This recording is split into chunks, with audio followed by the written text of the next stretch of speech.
테이퍼링 하긴 할 거 아니에요. 하긴 할 거니까 이제 그날이 오면 이제 돈이 이제 코로나 이후로 돈이 계속 나가기만 했다가 이제 나가는 게 다시 들어오진 않겠지만 나가는 속도가 처음으로 줄어드는 이제 이런 그 1년 동안의 밀물에서 이제 정점에 일러서 이제 썰물로 가는 시기에 대해서 한번 고민해 보자 라는 거고, 자 본격적인 얘기 하기 전에 제가 오픈 채팅방 무료로 하고 있으니까 그 참여하시면 강의에서 얘기 못했던 디테일한 얘기들 자유롭게 나눌 수 있으니까 댓글에 제가 고정해 둘 테니까 그거 보고 오시면 될 것 같고, 자 그러면 본격적인 얘기를 한번 시작해 보겠습니다. 일단 뭐 투자를 시작할 때 제일 중요한 게 뭐냐 라고 하면 여러 가지가 있을 텐데요. 근데 그 결국 우리가 주식 투자를 하는 거는 첫 번째 목적이 이제 투자라는 거는 꼭 주식을 떠나서 투자라고 하는 거에 투자 행위의 첫 번째 목적은 내가 가진 돈이 화폐 가치 하락으로 인해 가지고 구매력 기준으로 이제 가치가 떨어지는 걸 방어하기 위한 인플레이션 해칭이 있고, 그 다음이 이제 플러스 알파, 말 그대로 이제 수익 내는 거잖아요. 이렇게 되는 건데, 자 그런 점에 있어서 주식 투자를 해가지고 결과적으로 수익을 내려면 뭐 좋은 기업을 좋은 가격에 사서 더 좋은 가격에 팔는 거죠. 그래서 사실 기업을 분석하고 산업을 분석하고 하는 게 결과적으로 이제 수익을 만드는 건데, 그래도 중요한 거는 시장을 조금 알긴 알아야 돼요. 왜냐하면 좋은 기업이 좋은 가격이었다가 더 좋은 가격으로 갈 거면, 여기서 좋은 가격이라고 하면 이제 좋은 가격, 더 좋은 가격이라고 했지만 좋은 가격은 이제 싼 거고 더 좋은 가격은 우리가 목표로 했던 그 가격을 말하는 거잖아요. 자, 그러려고 하면 기업이 성장해야 되는 것도 분명히 있지만 이제 또 유동성의 힘을 무시할 수는 없죠. 시장에 또 이제 돈이 풀리면 아무래도 이렇게 가고 있는데 뒤에서 밀어주면 훨씬 쉽게 갈 수 있잖아. 그러다 보니까 기업은 이제 하나하나 따져봐야 되고 산업만 해도 꽤 되니까 크게 영향을 받는 딱 하나를 놓고 보면 이제 연준이라는 거죠. 이제 뭐 연준도 따지고 보면 미국의 중앙은행이지만 사실 뭐 미국의 중앙은행이면 뭐 세계 중앙은행이니까. 그래서 여기 제가 리포트를 보다가 표가 좋은 게 있어가지고 가져왔는데, 이게 뭐냐면 이제 03년이고 이제 21년이니까 한 18년 정도 됐네요. 그 정도 사이에 그 있었던 그 연준의 많은 정책들을 그냥 쭉 열거한 겁니다. 회색은 연준의 정책금리. 그때 우리가 처음 2000 했던 그 좋았던 시절에 17번도 올렸고, 그러다가 서브프라임 와서 낮추기도 하고 제로금리 한창 있다가 이제 이 사이에 뭐 테이퍼링을 발표했다가 시작했다가 뭐 블라블라가 있었고, 그리고 마지막에 자산 축소를 하면서 이제 양적 완화의 반대 개념도 좀 하다가 결국에는 코로나 때문에 말짱 도루묵이 된 이런 상황이 된 건데, 그래서 지금 봐야 되는 거는 8년 전이지, 8년 전. 여기에 보면 테이퍼링을 2013년 5월에 첫 언급하고, 이제 5월에 언급하고 그날 그해 12월에 발표하고 14년 1월부터 테이퍼링을 시작하는데, 그래서 반년 동안 해요. 반년 동안 해가지고 종료가 되는데, 그 사이에도 연준 자산 늘어납니다. 왜? 테이퍼링은 돈을 푸는 양을 줄이는 거지 돈을 다시 수거하는 건 아니니까. 그래서 이제 수도꼭지를 잠그는 거지 물을 다시 퍼다 올리는 건 아니다. 물을 퍼다 올리는 건 여기 자산 축소에 QT, QE 반대로 요럴 때 내려가잖아요. 근데 내려가다 보니까 이제 많은 문제가 생겼고, 우리 그때 2018년 이렇게 힘들었던 게 2017년에 참 좋았거든, 우리나라가. 정말 좋아하는, 그때 2006을 처음 보고 했는데 그때 금리도 올라가고 자산 축소도 하고 하면서 이제 무역 분쟁까지 어퍼컷을 맞으니까 좀 힘들었던 시기였는데, 아무튼 뭐 그거는 그거고, 요때를 보고 나면 지금은 요때 무슨 일이 있었는가를 봐야 될 거 아니에요. 뭐 사실 미국은 뭐 잠깐 흔들리긴 했고 이머징이나 이런 데가 좀 크게 흔들리긴 했는데, 그거는 조금 이따 좀 설명드리기로 하고, 돌고 돌아서 다시 이제 테이퍼링이라는 이슈를 8년 만에 눈앞에 두게 됐다는 거고, 테이퍼링은 일단 뭐 긴축은 아니고 유동성 증가세의 둔화. 그러니까 엄밀히 말하면 긴축의 출발이기보다는 이제 금리가 지금 굉장히 말이 안 되게 낮은 상태잖아요. 제로 금리고 돈을 계속 뿌리고 있으니까 이거를 고금리가 아니고 정상화시키는 첫걸음이다. 이제 그런 거죠. 나중에는 이제 나중에는 양적 긴축도 하겠죠. 경기가 많이 좋아지고 하면 이제 풀어놨던 거 다시 이제 걷어들이는 날도 오겠지. 그러나 그거는 좀 먼 이야기고 아직 금리 인상도 뭐 2022년, 2023년 가지고 막 얘기했는데 그것도 한 번 올리냐 마냐 가지고 그렇게 하잖아요. 그러면 금리 인상이 어느 정도 진행이 되고 그 연준이 자산을 줄이는 데까지는 꽤 많은 시간이 남았을 테니까 지금은 그 정상화의 출발이라고 보는 건데 일단 뭐 테이퍼링에 금리 인상에 대한 기억은 많죠. 금리 인상은 이제 사이클이 있었으니까. 근데 테이퍼링은 사실 이번이 두 번째. 그러니까 테이퍼링이라는 거는 금리 인상하고 다르다 보니까 양적 완화가 없던 시절엔 테이퍼링을 할 수가 없죠. 그러니까 양적 완화하는 양을 줄이는 게 테이퍼링이니까 그전엔 테이퍼링이 뭔지 몰랐어. 그래서 조금 더 깜놀한 게 있어요. 예, 코로나도 처음에 했을 때는 그렇지만 요즘 뭐 델타 변이 이렇게 14초 만에 걸린다고 해도 뭐 크게 시장이 영향을 안 받는 거는 이제 뭐 그래도 백신이 나올 것 같고 심지어 이 백신이 안 먹힌다 하더라도 나오겠지 뭐 약간 이런 생각이 깔렸잖아요. 근데 처음에는 뭐라고 했어요? 사스 백신 아직도 없어요. 뭐 우리 다 죽은 거 아닙니까? 뭐 이렇게 굉장히 무서웠단 말이에요. 그러니까 원래 처음이 무섭지 뭐 처음이 어렵지 두 번이 어렵냐 뭐 이런 건데 그래서 일단 우리가 인류 역사상 테이퍼링은 두 번째인데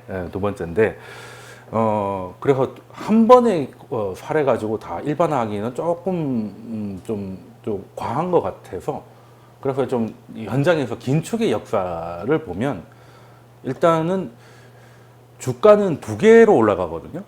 주가는 이제 기업이 돈을 잘 벌면 올라가고 그리고 이제 PER이 높아진 밸류에이션이라고 하죠. 그러니까 기업이 이만큼 버는데 이걸 10배로 쳐줄 거냐 20배로 쳐줄 거냐 요거거든.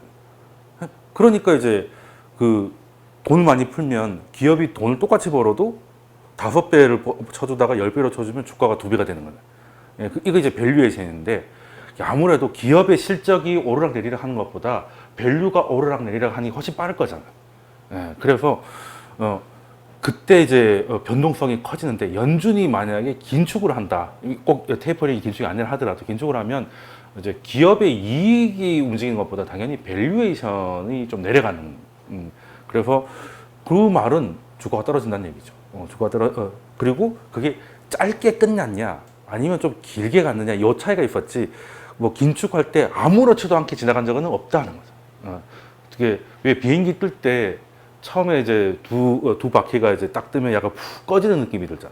이제 그게 좀 심하냐 적당하냐의 차이지 한 번도 아무렇지도 않게 지나간 적은 없다라는 건데. 그래서 보통은 긴축을 하겠다고 말을 했을 때 쭉 빠졌다가 정작 긴축을 시작하면 괜찮아져요. 그러니까 이게 원래 주식시장은 그거잖아요. 선반영이잖아, 선반영. 그러니까 미리 움직이잖아. 이제 할 거니까 미리 대응을 했고 그 날짜에 그만큼 긴축을 딱 하니까 그건 이미 다 그게 남아 있었기 때문에 이걸 감안한 사람들은 이제 이 뉴스가 지나갔으니까 이제 새로이 또 들어오니까 오히려 그래서 얘도 지금 긴축을 잘 이해를 못한 것 같은데 시리가 그래서 결국에는 뭐 요렇게 빠졌느냐 요렇게 빠졌느냐 막 요 정도 차이가 있었는데 아무래도 근데 연준이 그 시장하고 이렇게 소통하는 방법이 어느 날 갑자기 파월이 나와가지고 다음 달 미팅에서 우리 테이퍼링 할 것 같아요 이렇게 하면 이제 사달이 나겠지. 그러니까 이것도 이제 알려는 줘야 되는데 그리고 너무 친절한 마음에 미리 알려줬다가는 또 시장이 또 와들와들 떠니까 요즘 어떻게 하냐면 이제 연준에 이제 많은 인사들이 있잖아요. 이사들도 있고 지역 연준 총재들도 있고 그 중에 지금 투표권 지금은 완화적인 이야기는 다 하고 있으니까 이제 조금 이제 금리를 높이는 얘기 뭐 이런 것들은 이제 주로 지역 연준이나 이런 데서 투표권 없는 사람들이 이제 하나씩 던지면서 근데 그 메시지를 한 명, 두 명 계속 받아서 이제 점점 시장이 이제 거기 익숙해지게끔 한 다음에 이제 의장이 나와가지고 이제 얘기를 하는 건데 보통 이제 그때가 약간 충격이 온다면 그때 충격이 많이 오고 그리고 실제 시행됐을 때는 심지어 뭐 고점을 다 회복한 경우도 많았고 그래서 지금 긴축의 역사를 보면 자산 매입 축소가 시작될 때가 아니라 하겠다고 할 때 오히려 더 리스크를 시장이 빨리 반영을 하더라. 뭐 이건 뭐 직관적으로 이해가 되실 거고 그리고 당연히 중량급 인사들 기왕이면 이제 의장이 얘기했을 때 그 충격이 컸다 하는 건데, 그래서 2018년에는 의장이 갑자기 충격이 졸라 컸죠. 그러니까 그게 실수였다는 거지. 그러니까 그때는 근데 그럴 수밖에 없는 게 시장이 테이퍼링이 뭔지 몰랐어. 언젠가는 금리는 올리겠지만 그 언젠가는이 보이지도 않았고, 어떻게 할 건지에 대해서 그 양적 완화라는 게 처음 했으니까 이걸 어떻게 하지? 그냥 이제 끝나고 나면 뭐 어떻게 되는 건가 뭐 약간 이러고 있었는데, 그때 2013년 5월로 좀 돌아가면 그때 이제 지금 파월 의장도 그렇고 의회에 가서 이제 한 번씩 증언하고 할 때가 있는데, 그때 그 합동경제위원회라는 게 있는데 그 2013년 5월 22일이었는데 그때는 또 FOMC 때는 FOMC는 아니고 거기서 이제 기조문을 이제 처음에 이제 성명서 같은 거 기조연설을 하자 버냉키가 나와가지고, 그때는 이제 지금하고 똑같은 얘기를 해요. 물가와 고용이 충분한 진전이 있을 때까지 금리는 굉장히 제로 금리를 유지할 것이다 라고 해서 이제 그 발표가 나올 때 S&P는 막 1%씩 올라가고 기대감이 커졌단 말이에요. 그러다가 분위기 좋았다가 이제 끝나고 나면 이제 기자회견, 이게 Q&A가 있었는데, 여기 이제 케비 브래디라고 공화당의 좀 중진 의원이 있는데 이제 곤조 있게 생겼잖아요. 단단하게 생겼잖아. 공화당은 어떤 거예요? 공화당이 양적 완화를 좋아할까 싫어할까? 당연히 싫어하죠. 왜냐하면 공화당의 첫 번째, 공화당은 극혐하는 게 두 개가 있잖아. 첫 번째 공산당을 싫어하고, 두 번째 세금 넓히는 거, 즉 큰 정부 싫어하잖아요. 그러니까 큰 정부가 싫은 이유가 정부가 뭘 많이 하려면 돈을 많이 걷어야 되니까. 그러니까 시장에 맡겨야 될 거를 자꾸 정부가 개입하는 게 싫단 말이에요. 근데 공화당에서 봤을 때는 양적 완화가 굉장히 불편했던 거지.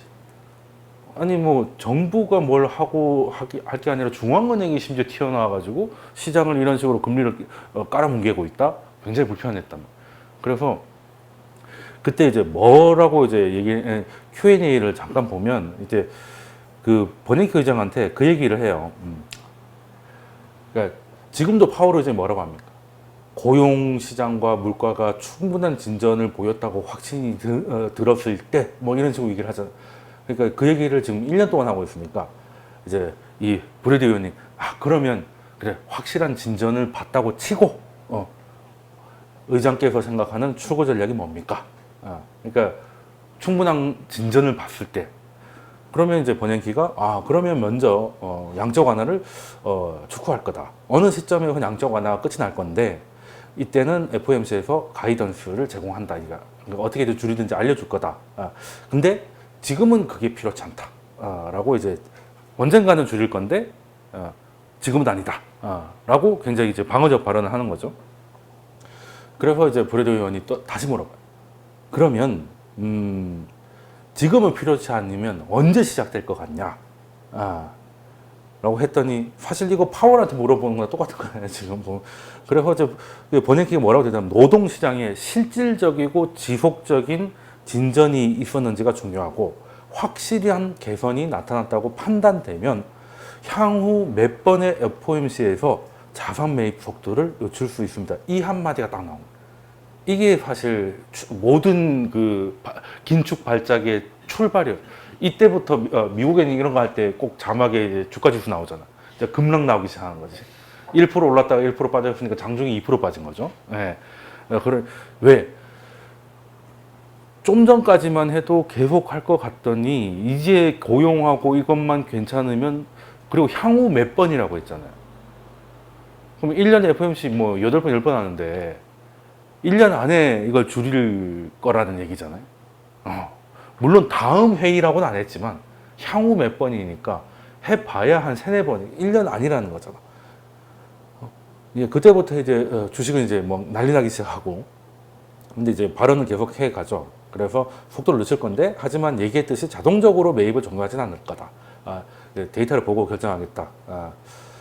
그래서 이제 브래디가 한 번 더 물어보죠. 지금 현재 회복세라면 노동절 이전에 이런 조치가 시행될 것 같냐? 라고 하니까 이제 그거죠, 이제. 이렇게 경제가 좋아지면 어떻게 할 거냐? 이렇게 할 거다. 그게 그럼 언제쯤 될 것 같냐?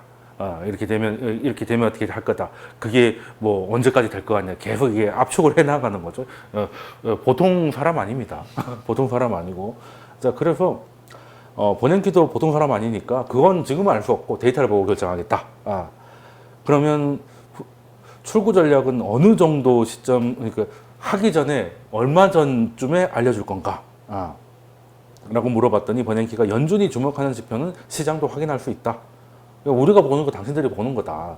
그래서 확실한 노동시장 개선이 있고 그런 자신감이 강화될 때는 통화 완화도 적절히 줄여나갈 거다. 라고 했더니 브래디가 이제 갑자기 머리를 막 만지면서 이제 졸라게 답답하군요. 뭐 금융위기가 끝난 지 4년이 됐는데 아직도 이렇게 양적 완화는 약을 먹고 있다. 제가 우려하는 것은 연준의 처방전이 적절하지가 않다는 겁니다. 의장께서 말한 출구 전략이 연준이 통제하지 못하는 고용에 기반하고 있다. 그러니까 어차피 연준이 고용 시장을 어떻게 컨트롤할 수도 없으면서 왜 고용 시장을 보고 결정을 하냐. 그런 거는 정부와 의회가 해야 되는데 왜 자꾸 이제 통화 정책을 하는 연준이 자꾸 돈을 찍냐. 그만해라. 그래서 뭐 그러고 이제 계속 이게 넘어가는데 문제는 이제 시장에서는 이제 그 한마디가 이제 쫙쫙쫙쫙 퍼지기 막 브레이킹 뜨고 막 그렇게 된 거죠. 자, 그러면 어떻게 됐을까? 그때만 해도 금리를 올리면 빠르게 올릴 텐데 그게 오늘일 줄은 몰랐다는 거죠. 그러면 어떻게 되겠어요? 장기 금리나 그러니까 국채 금리가 어떻게 되겠어요? 급등을 하겠지. 그러면 미국의 금리가 올라가면 달러가 어떻게 되겠어요? 강해질 거 아니에요. 강해지면 지금 미국 금리가 올라가면 똑같은 금리에 이머징이나 다른 애들은 오히려 원래 미국보다 덜 안전하니까 이자라도 많이 받았는데 이제는 미국이 이자를 높여준다고 하니 굳이 이머징이 있을 거면 다 집어던지는 거죠. 그래서 이제 발작이 일어났고 좀 굉장히 결론은 다 이제 다 시장이 알아듣고 나중에는 돌아왔지만 그 사이에는 완전 플래시가 한번 왔던 게 2013년 첫 번째 테이퍼링의 어떻게 보면 정책 실수. 조금 더 세련되게 했어야 되지 않나? 그리고 이제 이거에 대해서는 파월도 그 얘기 하고 있어요. 그래서 똑같은 실수는 반복하지 않겠다는 건데. 자, 그러면 2018년하고 지금은 테이퍼링을 이제 8년 전에 테이퍼링을 첫 언급했고 지금은 테이퍼링을 논의하자고 얘기했던 걸 인정을. 그러니까 테이퍼링을 논의하는 게 아니고 테이퍼링 논의를 논의하는 자리가 있었다는 거죠. 그러니까 물론 아직은 조금 더 남았지. 그러니까 우리 언젠가 논의를 하자. 예전까지는 생각도 하지 않았다가 이제는 논의를 언젠가는 하자. 그리고 그 언젠가는 이제 그날이 왔으니까 이제 논의를 해보자. 그러니까 조금 더 남긴 남았는데 어찌됐든 이런 얘기가 처음 나온 건 맞으니까 그때랑 지금이랑 놓고 보면 뭐가 같고 뭐가 다른가. 일단은 지금 6월 FOMC가 나오고 나서 이게 기대 인플레이션인데 내려가고 있어요. 물론 그 전부터 좀 내려가고 있었는데 더 내려가. 왜 이런 일이 벌어지냐? 일단은 점도표에서 금리 인상을 조금 앞으로 앞당기는 듯한 뉘앙스로 하니까 물가가 조금 잡힐 것 같다는 생각이 들고 지금 물가가 돈을 많이 찍어서 올라갔기보다는 이제 공급 부족 이나 쇼티지 이런 것들이 많기 때문에 그게 한계가 있어요. 그러니까 지금 보면 목재 같은 거 엄청나게 올랐다가 지금 또 갑자기 우르르 빠지고 있는 게 미국에는 이제 집을 나무로 많이 짓기 때문에 이 가격이면 건축비가 두세 배라니까 안 짓는다니까 가격 저항이 생겼다는 거예요. 이게 처음에는 공급이 부족하니까 가격이 막 올라가다가 올라가는 것도 한계가 있잖아요. 너무 올라가니까 그냥 사람들이 안 하겠다가 된 거예요. 가격 저항이 나왔고 또 심지어 뭐 구리, 철강 이런 것들은 중국이 건국 이후로 처음으로 정부가 안보를 위해서 갖고 있던 비축분을 풀기 시작했거든요. 그러면 이제 수요는 예전 같지 않고 그리고 공급은 좀 늘어났으니 원자재가 빠지고 원자재가 빠지니까 기대 인플레도 빠지는데 그리고 연준에서 단기 금리를 조금 0.05로 올렸어요. 물론 진짜 올리려면 0.25로 올려야 되는데 0.05로 해가지고 찔끔 올리긴 했는데 뭐 그거야 지금 테이퍼링을 지금 당장 줄이지 않으면 어쨌든 매달 1200억 달러씩 시장이 풀리는 거니까 이제 쉽게 말해서 돈이 넘치니 이제 그 단기 시장이 거의 그 바닥을 자꾸 찍으려고 하니까 잠깐 올리긴 한 건데 어찌됐든 그래도 인상이니까 물론 평소 인상이 5분의 1밖에 안 되긴 하지만 그래도 영향을 좀 줬다. 그래서 그때는 이게 기대 인플레 지금 우리가 뭐 실질금리라고 하면 실질금리 뭐 명목금리에서 요걸 빼면 되잖아. 예. 그러면 2013년에는 어떤 일이 있었냐면 이게 장기금리가 급등을 해요. 미국이 이제 긴축하겠다고 하니까 이제 더 이상 연준이 사는 거를 줄이겠다고 하니까 채권 가격이 떨어지니까 금리가 올라가고 그리고 그러면 실질 금리가 어떻게 되겠어요? 기대 인플레가 꺾이고 있는데 이걸 빼야 되는데 빼는 건 약해지고 빼는 건 커졌잖아. 그러면은 실질 금리가 이제 급등을 하는 거지.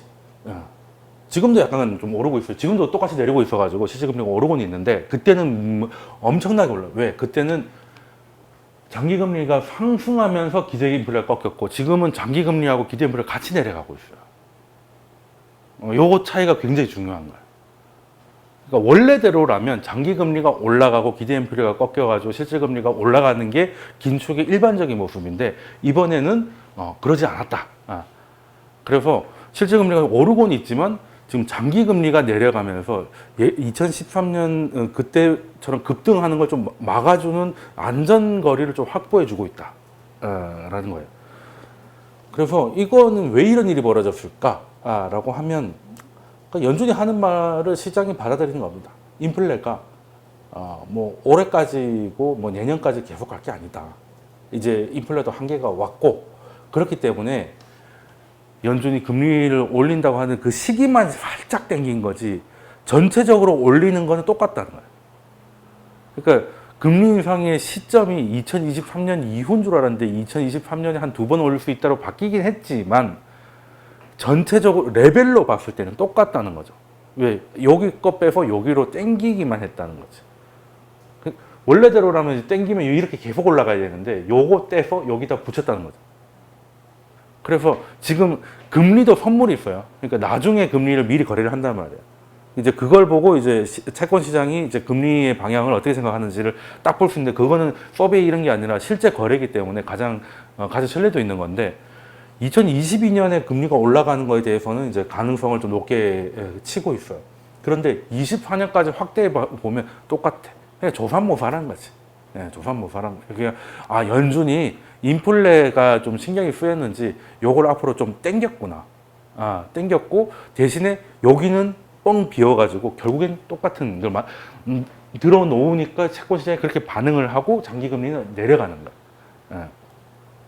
이게 이해가 됐는지. 그래서 이걸 봤을 때 보면 연준이 물가를 진짜 말처럼 무시하진 않고는 있지만 신경을 약간 쓰고는 있지만 전체적으로 완화적인 기간을 오랫동안 가져가려고 하는 거야. 진짜 이게 일시적이란 말을 왜 그렇게 자주 하는지 이제 알겠다는 거야. 그래야 완화적인 기간을 오래 갈 수 있다는 거야.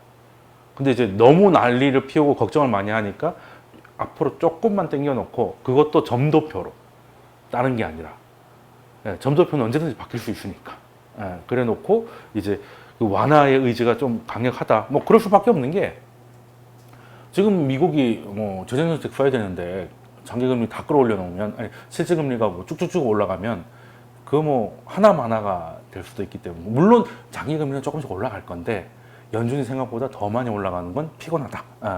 그래서 연준이 생각보다 완화의 의지와 완화를 하겠다는 그 기간이 넓구나라고 이해하면 되고 시장은 그렇게 움직이는 것 같다는 거고. 그리고 오늘 새벽에 이제 완전 서명을 한 건 아니지만 이제 바이든이랑 이제 그 공화당의 이제 초당파 의원들이 어느 정도 합의를 했기 때문에 이제 완전한 합의를 하려면 며칠 더 걸리겠지만 이제는 드디어 통과가 됐다.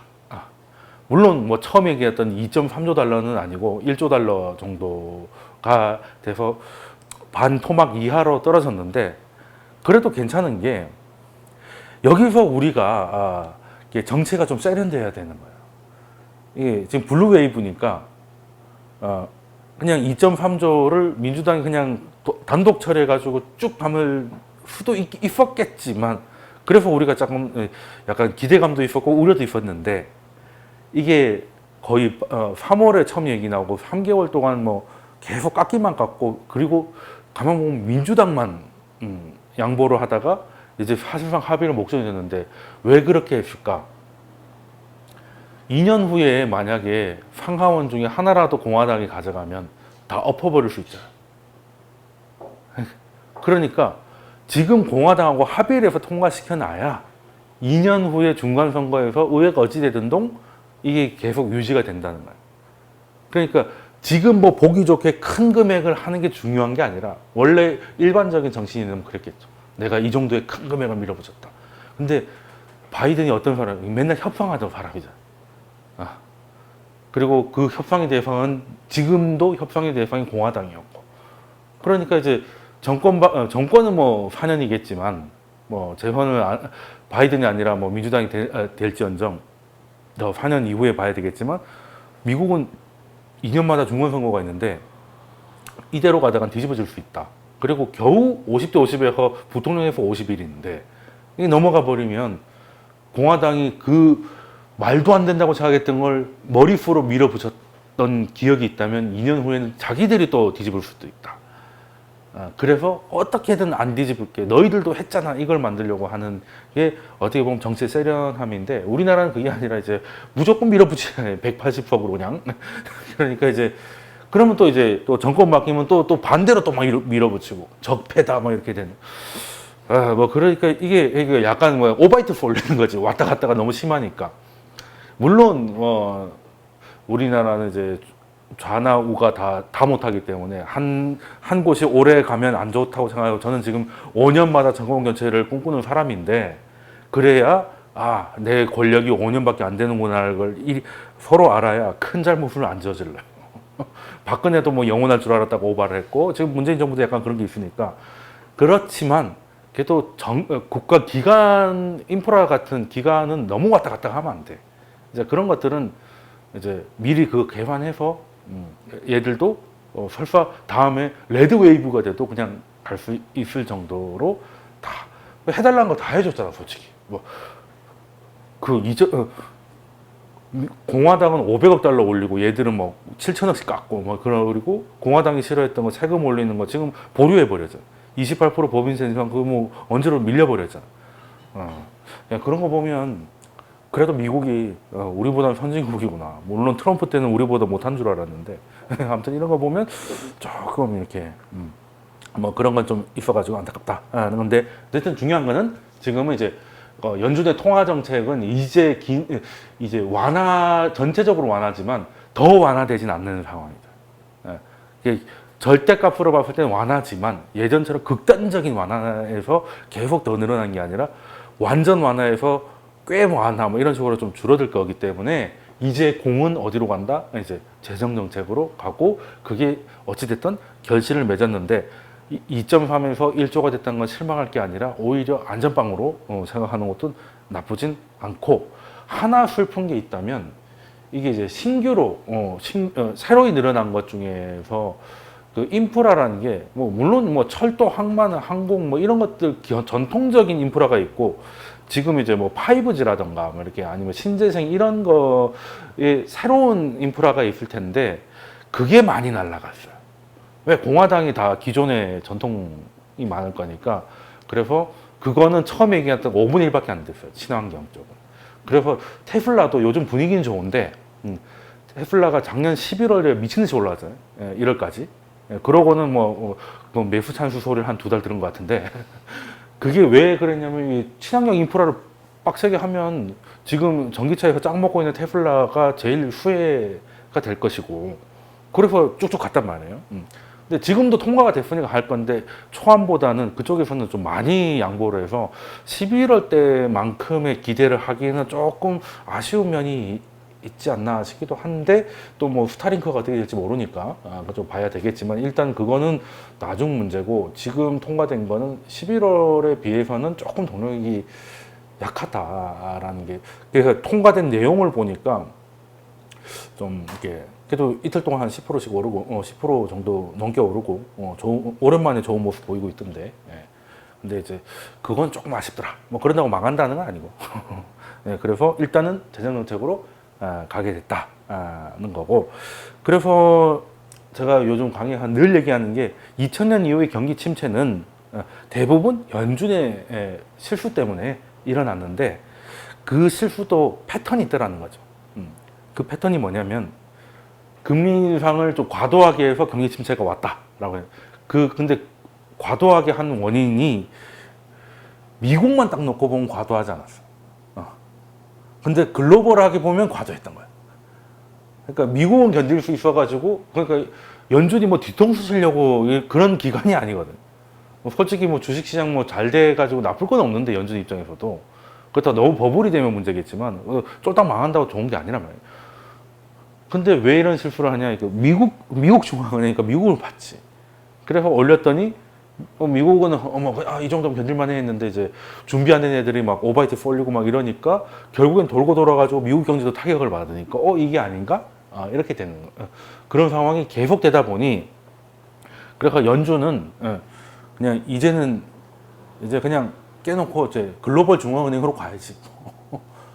왜 글로벌이 잘 돼야 자기도 잘 되니까. 그러면 이번에 이제 물가 인플레이션 우려가 많이 나오고 하니까 이거를 어떻게 봐야 되냐 봤을 때 그냥 지금은 미국만 딱 놓고 보면 인플레이션이 굉장히 강해요.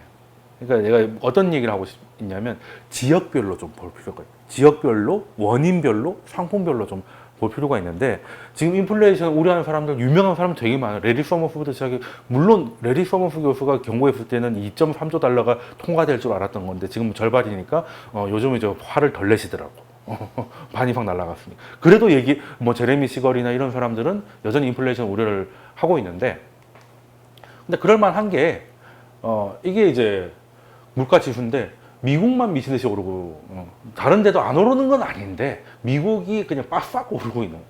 영국만 해도 2% 조금 넘어가고 있고 유로는 이제야 유로는 오른다고 말하기가 근데 유로에서도 전망은 많이 나와요. 많이 나오는데 데이터마다 좀 다르긴 하겠지만 에너지 빼면 뭐 별로 캐나다도 많이 오르긴 했지만 뭐 미국에 비해서는 준수하다. 그러니까 사실 이거 인플레이션으로 미국에 좀 집중됐다. 그럼 연준이 예전처럼 이거 보고 금리를 빠르게 올려버리면 이제 다 죽는다. 다른 데는 지금 좀 안 오고 있는데. 예. 그리고 지금 원인별로도 봐야 된다고 했죠. 원인별. 그러면 돈을 많이 찍어서 인플레이션이 온 건지 아니면 뭐 공급 부족이 일어났던지 아니면 투기 세력이 몰렸던지 뭐 이렇게 좀 봐야 될 건데 지금 제조업에서 가장 얘기 많이 나오는 게 병목 현상. 그러니까 뭐 요즘 얘기 나오는 게 반도체 없어 차 못 만든다. 그래서 중고차 값이 엄청 비싸졌고 중고차 값이 비싸니까 신차가 또 비싸지는 뭐 이런 일이 벌어지는데 이런 병목 현상이 대부분 여기 영국, 여기 잘 안 보이시겠지만 영국, 미국, 아시아 쪽은 또 괜찮아요. 그러니까 여기에 좀 몰려 있다는 거죠. 그러니까 뭐 얘네들이 좀 이제 돌아오면 이 원인은 좀 많이 해소될 가능성이 있고 그리고 이제 이런 차트들은 ISM 이런 거 볼 때 이제 주문했을 때 얼마 만에 오는가 이런 걸 봤을 때 미국이 조금 과하지 다른 데는 뭐 크게 뭐 문제가 없다기보다는 상대적으로 덜하다라는 거고 그리고 이번에 미국 CPI를 가장 많이 올렸다는 자동차 중고차 가격도 지금 많이 올라가고 있는데 그 선행 지수가 내려가고 있어요. 일단 이제 피크아웃이 좀 되고 있고 그래서 지금 물과 관련해 가지고 우아할 만한 지표는 앞으로 한두 달 정도까지만 이어지다가 이제 좀 잦아들 가능성이 좀 높아 보인다.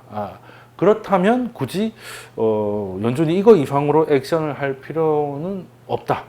원래대로였으면 지금 아마 테이퍼링에서 조금 더 얘기를 해서 장기 금리를 약간씩 올리는 쪽으로 하려고 했을 것 같은데 연준 입장에서도 생각하지 못했던 병목 형성 이런 게 너무 커가지고 지금은 이제 점도표를 약간 올려가지고 이제 인플레이션을 잡는 걸로 6월달은 넘어가는 걸로 이제 얘기가 된 것 같다는 거고 일단은 지역별 원인별 상품별은 이제 물가는 이제 피크아웃 될 가능성이 조금 있고, 그래도 제일 중요한 거는 이제 원자재 가격이 많이 내려가고 뭐 이번에 많이 빠졌으니까 이제 그게 원래 원자재 가격이 좀 올라가야 좋은 건데 이게 뭐든지 정도 적당히 해야지. 너무 올라가니까 안 되는 거야.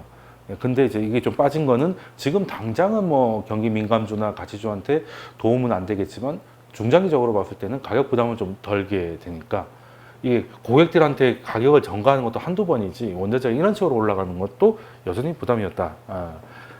그래서 일단은 이 테이퍼링이나 뭐 이렇게 긴축에 대한 그 얘기를 나오게 했던 것들은 좀 이번 한두 달, 한여름에 피크아웃 찍을 것 같고, 자, 중요한 거는 2013년하고 지금하고 이제 결정적으로 다른 게 뭐냐. 아까 이 앞에 슬라이드가 이제 미국의 인플레이션에 좀 집중돼서 미국만 놓고 보면 또 오판을 할 수 있다는 건데, 2013년에는 이게 금융위기가 2008년, 2009년 빵 터지고 이제 회복되는 과정에서 2010년이 경기가 이제 잠깐 고점이에요.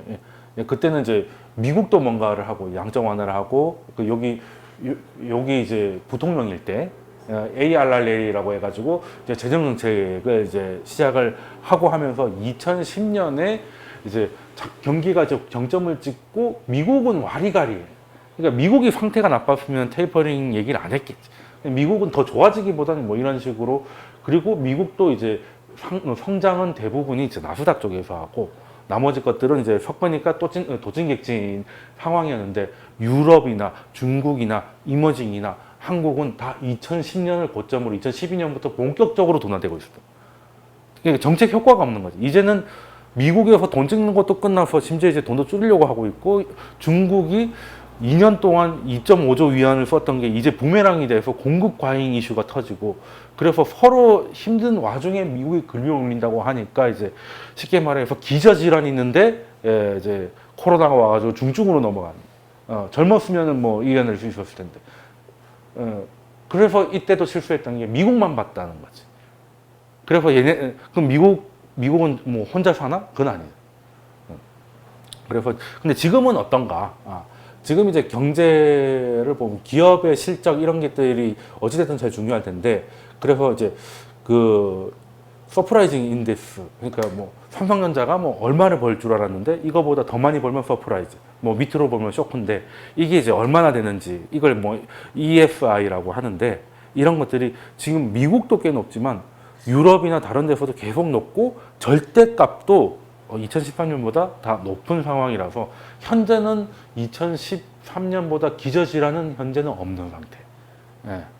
그러니까 그러면 긴축이 좋은 거냐? 뭐 꼭 좋기보다는 이제는 체력이 좀 올라와서 좀 해볼 만한 시기가 됐다는 거고, 그리고 그때 제일 충격이 컸던 게 중국이었고, 중국은 이제 2009년부터 뭐 돈질을 해가지고 엄청나게 해서 뭔가를 좀 이렇게 한 2년 잘 지나가다가 이제 필요 없는 공장 짓고야 되게 이제 그 후유증이 나오는 상황에서 미국이 정상화를 하니까 충격을 받았고, 심지어 이제 긴축을 떠나서 금리 인상할 때는 다 토했단 말이에요. 2015년 8월 달.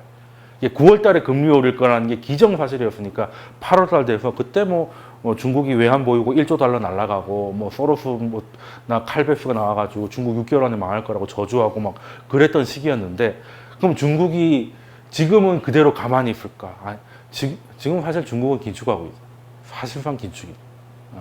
그때하고 완전 지금은 어떻게든 거품 안 끼게 하려고 완전 이제 타이트하게. 왜?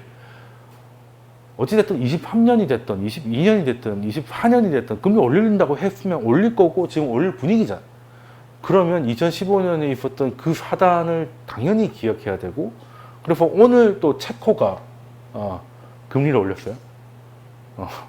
그러니까 이머징들이 2018년에 넉넉고 있다가 갑자기 많은 하늘에 날벼락을 맞았다면 하다못해 우리나라도 올해 안에 금리 올린다고 했잖아. 뭐 그게 크게 중요한 건 아닌데, 뭐 미국이 안 올렸는데 올라봐야 얼마나 올리겠느냐만 그만큼 이제 가대를 높이고 있다는 거고. 그래서 뭐 터키나 이런 데서는 이제 미리 올리려고 하다가 뭐 에르도안하고 싸우고 쫓겨나고 뭐 별의별 일이 다 있었고, 지금 이머징 중에 금리를 낮추는 정신당한 이머징이 어떤 다 이제 가도 높이고, 지금 솔직히 미리 금리 올려가지고 이렇게 할 상황이 아님에도 불구하고 한다는 건 지난번에 기억이 있기 때문에, 결과적으로 만약에 이게 딱 발표가 나왔는데 생각보다 그냥 덜 하지만 않으면 뭐 불확실성 제거가 될 수도 있고, 아니면 충격이 오더라도 금방 회복할 수 있는 뭐 그런, 그래서 장기 보유하고 있는 종목은 굳이 건드리지 않아도 될 정도의 그냥 노이즈 정도. 뭐 지수 그 8년 전은 뭐 한 고점 대비 한 15% 정도 빠졌어요. 지수 기준으로. 근데 이번에는 많이 빠져 10% 안에서 좀 해결될 가능성이 좀 있지 않나? 는 거고, 또 우리나라가 또 실적 전망치가 올라가는 속도가 둔화돼서 그렇지 계속 올라가고 있어. 그러면 일단은 체력은 좋아졌다. 체력은 좋아. 그러니까 우리 그 백신 맞을 때 마지막으로 요즘 뭐 건강 어떠냐고 물어볼 때 괜찮습니다. 뭐 근데 이틀간 잠을 못 잤어, 이런 건 아니라는 거죠. 그래서 좋은 일은 아니지만 그렇다고 와들와들 떨 필요도 없겠다. 그래서 그러면 위험이 없냐? 당연히 위험이 있지. 그 뭐가 문제겠어? 미국이 정상화되면 미국에 푸는 돈에 그냥 쉽게 묻어가던 애들, 그래서 따로 뭐 경쟁력이 있거나 생산 향상을 한 게 아니라 그냥 프리머니로 어떻게 빚내 가지고 가던 국가들이, 특히 코로나 이후로 다들 빚을 너무 많이 냈으니까, 그 중에 경상수지나 자본수지나 뭐 다 해서 얘네들은 금리가 조금만 올라가도 막 원금은 고사하고 이자 내기도 힘들겠다, 이런 신흥국들이 나오는지, 그때만 해도 뭐 프리글 파이브라 해야지 5개 나라가 있었는데, 지금은 그거보단 적을 것 같은데, 이제 그게 되면, 일단 그런 분위기가 형성되면 전체적으로 코로나 이후로 빚이 많아진 건 사실이기 때문에 그건 좀 부담스럽고, 그걸 좀 봐야 되고, 선진국의 입장에서는 이게 금리가 올라가면 이제 성장주한테는 솔직히 부담.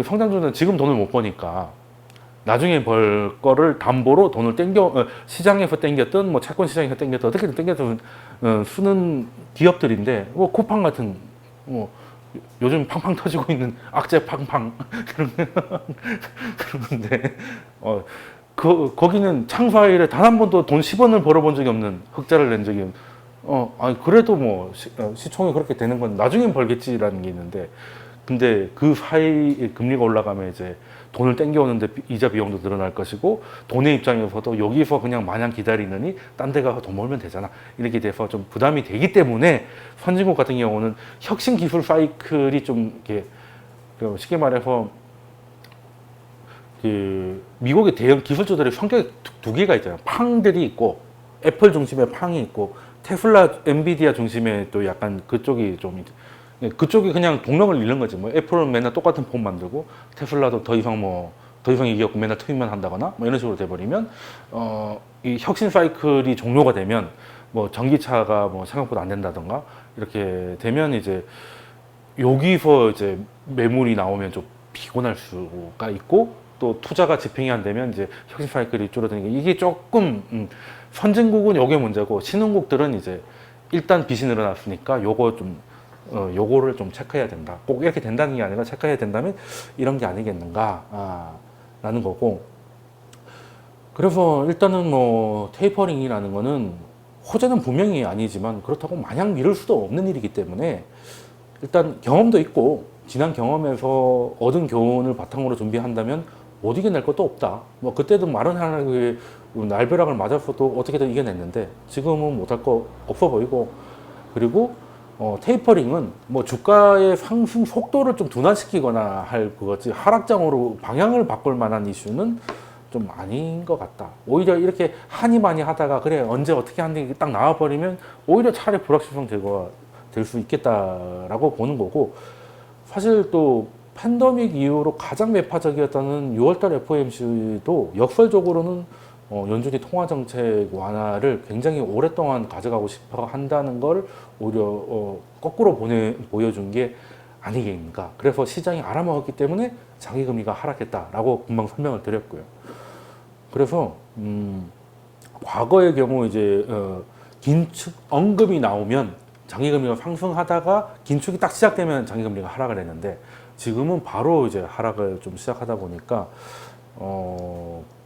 그렇게까지 방향을 바꾸고 하는 건 좀 쉽지 않을 수가 있고 점진적으로 올라가긴 하겠지만 그렇다고 이제 크게 오를 그건 아닌 것 같다. 왜?